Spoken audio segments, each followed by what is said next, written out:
What's up, everybody? Renfell here, and we're back with more Silo, episode 2, which, man, the plot deepens, the plot thickens, there's more puzzles. Nothing really gets answered in this episode. There's just more things are built upon, and they're drawing us deeper in. So, I've in the interim of watching episode 1 and episode 2, I did not realize that this was based on a book series. Um, this was just a random science fiction show that I heard about that I thought I should watch since it was, just started airing and it was getting good reviews. And someone in one of my comments on the first video was like, "Hey, I love the book." And I was like, "Book? Well, I didn't know this was based on a book." So I went out and did a little bit of digging. Uh, Tried not to spoil anything for myself, but of course, you're always going to read some things in the process of finding out about things. So I kind of understand there's this big book series that has had, I don't know, 8 or 10 entries or so. And there's an overarching story with some of the main characters. Juliet, I think, is at the center of those. Um, anyway.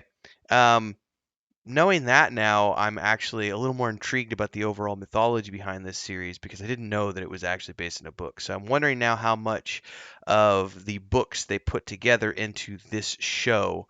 I don't know if they did any combination of like books 1, 2, and 3, books 1, 3, and 4, like with Wheel of Time or other series that they've done where they take that kind of stuff. Anyway, it's based on a book series, which I didn't know, which is kind of cool. So, today's review is going to be for episode 2 of the show. If you don't want things spoiled, walk away now because I am going to be talking about all the things. So, I don't do spoiler free. It's full of spoilers. I talk about all the things. So, if you don't want things spoiled, make sure to go away, watch the episode, and come back after that. But if you've already seen it, or if you don't really care and you just you're intrigued, you want to know more, we're going to get into it. So here's your countdown: 5, 4, 3, 2, and go. So I didn't take show notes this time because the last episode was extremely convoluted, and I ended up taking a couple thousand words of show notes, and I was just like, I don't want to do that today. So today I just sat and watched, and I'm coming away with a lot of questions now, and hopefully I'll cover everything without needing my show notes. So one of the big things is that this show utilizes time jumps a lot, and they did it in the first episode, which I understood because they needed to set up the premise for his wife dying and then the meeting of Juliet, and there's like that year period between his wife's death and him saying he wants to go outside. And in that interim, I guess that year-long gap is where we're sort of exploring right now. But also in this episode, there's more jumps in time around. We have the present day, and then we're jumping back in time again to right after Juliet met the sheriff and investigations and so on and so forth. So the episode starts off with the sheriff going outside and apparently dying. But I have questions because some of this doesn't make any sense. So first and foremost, when he goes outside, what what we're seeing is, on the one hand, you see what the people are seeing on their screen, which is that black and white image on the monitor. And then there's what he's seeing on the inside of his visor. When he goes out, he sees verdant green landscape on the inside of his visor. And he's like, "Oh my God, Allison was right. I have to show them." And he goes and cleans the lens. And then he turns around and starts like suffocating or something. And then on the monitor, you see him take his helmet off and he's gasping for air, and it flashes back to showing his face as he's like suffocating and his eyes are bulging and all this other stuff. But on the monitor, you see him crawling towards the body of his wife until eventually he touches her corpse and then seizes movement. But they never actually show that from his point of view. The only thing they ever show from his point of view is the verdant green landscape. And when he's looking at the tree with the helmet on, he doesn't see his wife's body. There's no bodies there at all. He sees verdant green landscape in the visor. But then he takes his helmet off, and on the monitor, it appears that he's crawling towards her body because he can actually see her body, and then he touches it and sees his movement. So now I have all sorts of questions about what just happened here. Because was he seeing something different once he took the helmet off? And if so, how and why? Like, what's up with what he was like? I don't know. I have so many questions about what was he seeing on his monitor, on his helmet, if it was, but he didn't see any bodies on his helmet. So then, but when he took his helmet off, it appeared on the monitor that the people were watching that he could see something because he was crawling towards her body. So I have questions. More than that, I have questions now about what his wife found out because she was convinced that the outside was safe and went outside because she saw birds in that one video, and then he saw birds when he looked up in the sky when he had his helmet on. I have questions. Hopefully, those questions are going to be answered over the course of this show. But I have lots and lots of questions because I'm confused about why he died and everything else. But apparently, even though he died, we're getting flashbacks, so he's still, a big part of the show moving forwards. I'm just getting more comfortable, guys. I'm putting my feet up over here on my bed. So now that we've established that, when he dies, Juliet is pissed, and she's like, "He lied!" She shouts out that he lied, and then she stomps off. And then she goes and meets, like, I guess another mechanic that she vents to. And in the course of that conversation, we find out that she's flashing back in time and telling the old lady the breakdown of things. And that's when we pick up where the last episode left off, where the sheriff comes to meet her over the supposed suicide of the computer repair guy, George, who she ends up apparently was in a relationship with, an unsanctioned relationship. The night that he died, he came to see her and was like, "I have something to tell you, something to show you. I'll meet you at your place after you get off your shift." And when she went home, he wasn't there, but he left her a bag with a note in it and like a little Pez dispenser, and says, go back to where you first saw this. And then the rest of the note says, "I found what I was looking for." And obviously, he never shows up. She goes to bed. She wakes up the next morning, finds out that he died, and everyone's saying it was a suicide. She doesn't believe it, so it gets reported up the stairs, and um, Holton, I think is his name, comes down to investigate and gets in, get involved in the investigation. And she begins to trust him enough that she tears off the top half of the note and shows him this thing and says, if we're gonna figure this out, we're gonna go to. So she takes him down, and to this uh, into the tunnels. If you remember the past episode, what he found on the hard drive with Allison was the blueprints to the silo. And at the very bottom, he saw like a tunnel with a door. And that's his obsession. That's George's obsession. And apparently, in the process of investigating deeper down, deeper down, deeper down, he found this big, huge shaft at the bottom where the machine that dug the silo is located. And at the bottom of that is a huge um, water-filled space. And I guess at the bottom of that is somehow a door or something. So she takes him down to the place where George had set up this base of operations on a platform down there.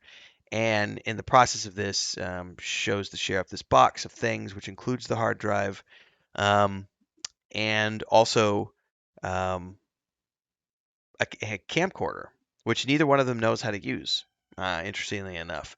But in the process of all this, the sheriff starts to realize, because he sees the hard drive and he like flips over the notes that George has been taking. And on the back of the notes, he sees his wife's handwriting. He's like, "Oh shit! Like, there's actually something going on here." And that's why he starts to get really invested in this investigation, because it's it's a clue to why his wife believed what she believed, and he needs to know why she believed what she believed, because he needs to understand why she did what she did. Meanwhile, we get introduced to Common's character, who apparently is part of the Judicials. He had a brief cameo in this episode. We don't know exactly what's going on with that yet, but everybody fears them, so that's very interesting. A subplot here is who's going to take the place of the new sheriff, and the mayor and the deputy are trying to figure that out. And the deputy, Will Patton's character, pulls out a note and says, "Here's the note that Holton left me." Is it Holton? Holston? I'm horrible with names. I don't have my notes in front of me. And he says that he left this note and he wants Juliet to be the next sheriff.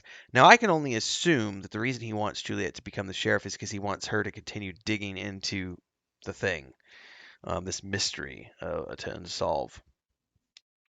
Um, Anyway, as they continue these investigations, she doesn't tell the sheriff about the rest of George's note, which is the whole concept of I found what I was looking for, which is what is driving her to pursue her investigation because she goes back down into that shaft down to the machine after the sheriff has gone outside and apparently died.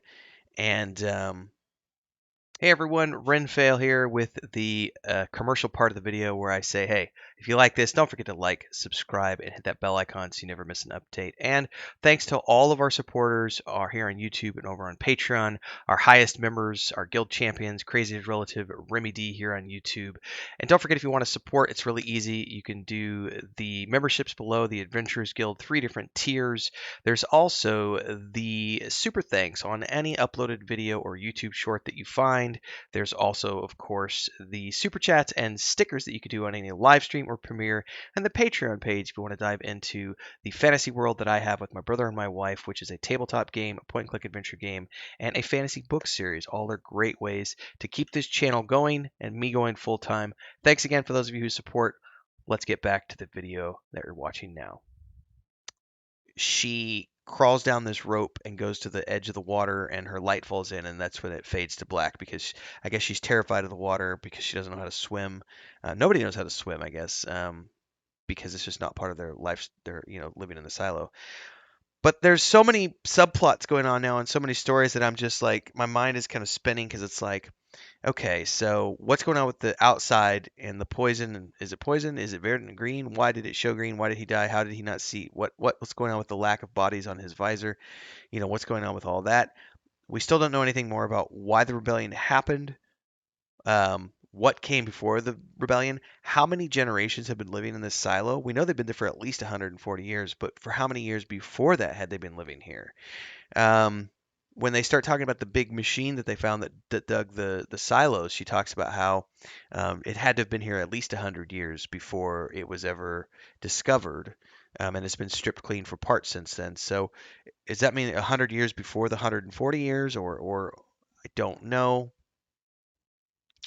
Um, Obviously, Juliet's obsession now is going to be finding the door that George claims he found because he says I found what I was looking for, which means she has to figure out well where was it, and now I have to figure out how to get over my fear of the water. Why was George killed? Who killed George? Why are the judicials investigating things? We're pretty sure the judicials killed George because the night that he said he wanted to meet her in the cafeteria, he turned around and got scared because he saw 2 of the judicials walking into the cafeteria. So I'm pretty sure the judicials killed him. Um, but in the yeah, there's all sorts of chaos going on now too because in the post sheriff getting sent out to clean uh, paranoia, everyone's wanting to arm themselves with pipe wrenches and sledgehammers and stuff. And so the mayor is thinking there's a riot coming down the pipeline. She's paranoid about another rebellion taking place. The deputy shares her fears, and then they're needing to figure out who's going to be the next sheriff. They got to go. Why did he want Juliet to be the next sheriff? So that part of the ending of this is they want to go investigate and talk to her. The mayor wants to go meet with her. And it says here that she's 144 levels down, so they're going down quite a ways to meet with Juliet. So, lots of questions. No answers were given in this episode at all. We just got more questions loaded on top of the questions from the first episode. So, um, once again, I'm left very satisfied with where we're heading so far. I feel like the writing and the acting is very well done in this show. The third episode's already out, so I'm going to be watching that sometime in the next few days and get a review out on that. And then hopefully after that, I'll be catching up weekly and get the episodes out a day or two after they air, theoretically, because I'm not too far behind. So if you like this kind of stuff and you like this show, let me know in the comments below. Like, subscribe, hit the bell icon. Stick around for the next one. I have hiccups. See you next time, everybody. See ya.